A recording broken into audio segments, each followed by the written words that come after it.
રાજકોટમાં city bus દ્વારા અકસ્માતનો મામલો સામે આવ્યો છે। ડ્રાઈવરના લાયસન્સને લઈ મોટો ખુલાસો થયો છે।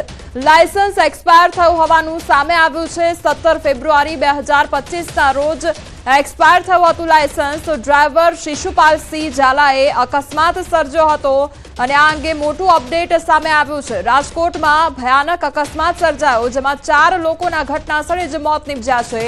રાજકોટના ઇન્દિરા સર્કલ નજીક સિટી બસ ચાલકે અકસ્માત સર્જ્યો છે।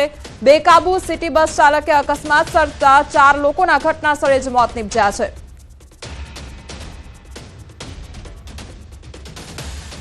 સંવાદદાતા અંકિત અમારી સાથે જોડાઈ ગયા છે। અંકિત, આ મોટો ઘટસ્ફોટ થયો છે કે ડ્રાઈવરનું જે લાયસન્સ હતું તે જ એક્સપાયર થઈ ગયું હતું ફેબ્રુઆરી મહિનામાં। આ અંગે શું અપડેટ મળી રહ્યું છે?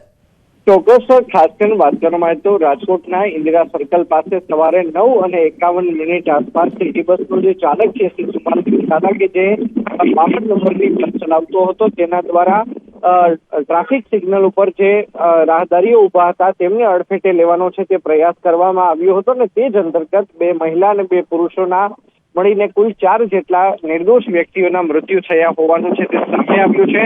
સાથોસાથ 2 જેટલા વ્યક્તિઓ ઇજાગ્રસ્ત પણ થયા છે। તો બીજી તરફ પોલીસ દ્વારા ગાંધીગ્રામ પોલીસ સ્ટેશન ખાતે શિશુપાલસિંહ ઝાલા વિરુદ્ધ ભારતીય ન્યાય સંહિતાની ગંભીર કલમો હેઠળ ગુનો છે તે નોંધવામાં આવ્યો છે। સાથોસાથ તેનો બ્લડ સેમ્પલ પણ લીધું છે, ત્યારે તેનો પ્રોહિબિશન અંગેનો બ્લડ રિપોર્ટ પણ આવવાનો બાકી છે। ત્યારે બ્લડ રિપોર્ટની અંદર પ્રોહિબિશનની કોઈ માત્રા જણાઈ આવે છે કે કેમ તે પણ જોવું અતિ મહત્વનું રહેશે। સાથોસાથ કહી શકાય કે જે રાજકોટ મહાનગરપાલિકાના કમિશનર દ્વારા જે ઇન્ટરનલ ઇન્કવાયરી આપી હતી તેનો પણ પ્રાઇમરી રિપોર્ટ છે તે 6:30 વાગ્યા સુધીમાં આવી જવાનો છે, ત્યારે તેનું પણ અપડેટ ન્યૂઝ 18 ગુજરાતી દ્વારા આપવામાં આવશે। સાથોસાથ લાયસન્સને લઈને એક મહત્વની અપડેટ છે તે સામે આવી છે કે 14 ફેબ્રુઆરી 2025ના રોજ શિશુપાલસિંહ ઝાલા છે કે જેનું હેવી ડ્રાઇવિંગ લાયસન્સ છે તે એક્સપાયર થઈ ચૂક્યું છે, ત્યારે હવે તેના વિરુદ્ધ કઈ કલમ હેઠળ વધુ કલમનો ઉમેરો કરવામાં આવે છે કે કેમ તે પણ જોવું અતિ મહત્વનું બની રહેશે। જી અંકિત, સમગ્ર માહિતી બદલ આપનો આભાર।